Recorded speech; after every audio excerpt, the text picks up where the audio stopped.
Congressional Democrats on Wednesday seized on testimony from longtime Trump Organization lawyer Michael Cohen, who called his former boss a cheat who lied about his personal finances, to buttress their case to demand copies of President Donald Trump's tax returns. Would it help for the committee to obtain federal and state tax returns from the president and his company? Asked Rep. Alexandria Ocasio-Cortez, a New York Democrat, after walking Cohen through a series of published accounts about Trump's efforts to reduce his tax bills. "I believe so," Cohen replied. Since taking control of the House of Representatives last month, Democrats have been grappling over the most legally sound approach to obtaining copies of Trump's tax returns from the Internal Revenue Service. Cohen's testimony before the House Oversight Committee, several members said afterward, laid out a roadmap of alleged misdeeds that could provide the ammunition needed to demand the president's returns. He brought out many situations where the tax returns are the only answer, said Rep. Bill Pascrell, DNJ, who sits on the House Ways and Means Committee, which has the authority to demand copies of the returns from the IRS. Pascrell noted that Cohen has laid out in detail how he received reimbursement for hush payments made to women who were alleging they had affairs with Trump. If Trump wrote those business expenses, that would constitute total fraud, Pascrell said. That's a fraudulent scheme, and his tax returns would show that. That's why the returns are so important. But Cohen laid out a series of financial transactions that legal experts told ABC News would sound alarms at the IRS. He described, for instance, allegedly being asked by Trump to find a straw bidder to purchase a portrait of him that was being auctioned at an Art Hamptons event. Cohen alleged that Trump's hope was to see that his portrait, which was going to be auctioned last, would go for the highest price of any portrait auctioned at the event. When the portrait ultimately was purchased by his representative for $60,000, Cohen said Trump directed the Trump Foundation, which is supposed to be a charitable organization, to repay the fake bidder, despite keeping the art for himself. Last year, that kind of transaction attracted the attention of the New York Attorney General's office and was one factor that New York officials cited when Trump's advisors decided to shutter his private charitable foundation. Trump attorney Alan Futerfas said at the time that the foundation had been seeking to dissolve and distribute its remaining assets to worthwhile charitable causes since Donald J. Trump's victory in the 2016 presidential election.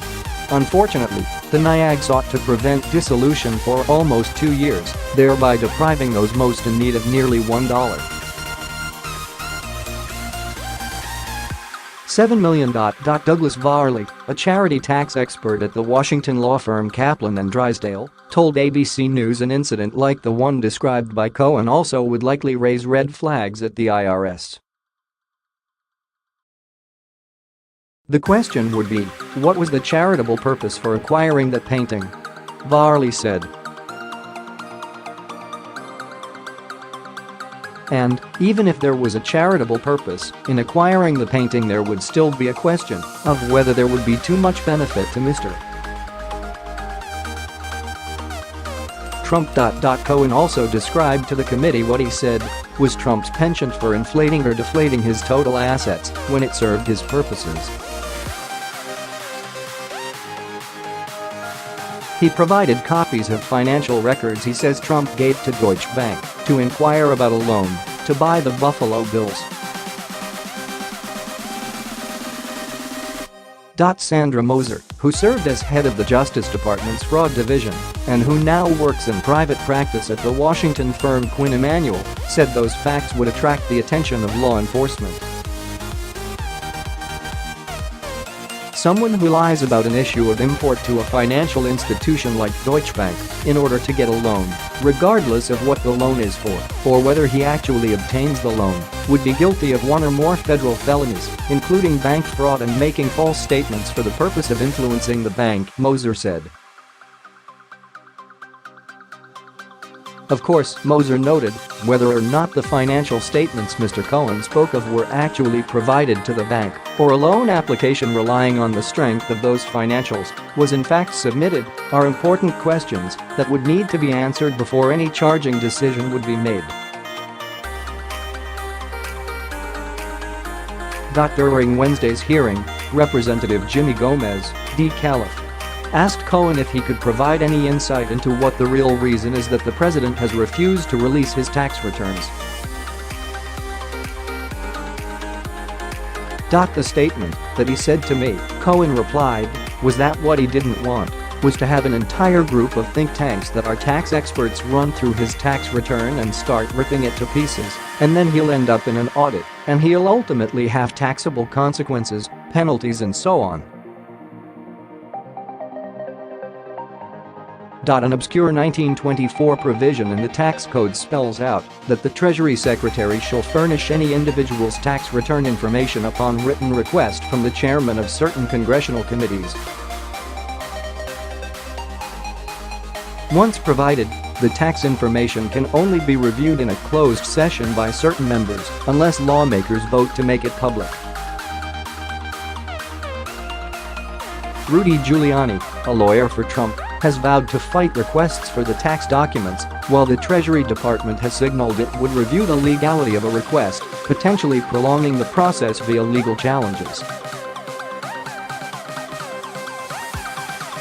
And legal experts warned that overly broad requests for Trump's personal tax filings could backfire for Democrats and establish unwanted precedents.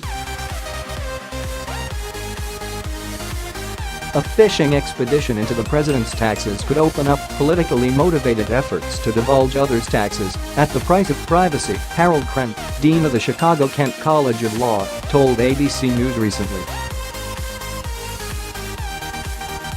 House Ways and Means Chairman Richard Neal, D. Massachusetts, has spent the opening weeks of the new Congress studying the best approach to obtaining Trump's filings. He has told reporters he wants to conduct this process in a judicious, methodical and deliberative manner. In part, he said he has sought ways to protect any request from a legal challenge that could ultimately impose new limits on Congress's limited power to review tax returns. The other side of this is that litigation could prolong it, Neal told ABC News last month. So we're methodically doing it the way we said we would. Pascrell told ABC News he believes Cohen's appearance Wednesday offers ample proof Democrats need to move more swiftly. We've lost 2 years, and it's time to wake up, he said. We don't need to wait for anyone else to act or not act. There's a need, and Congress has the power to fill that need, and we have the law on our side.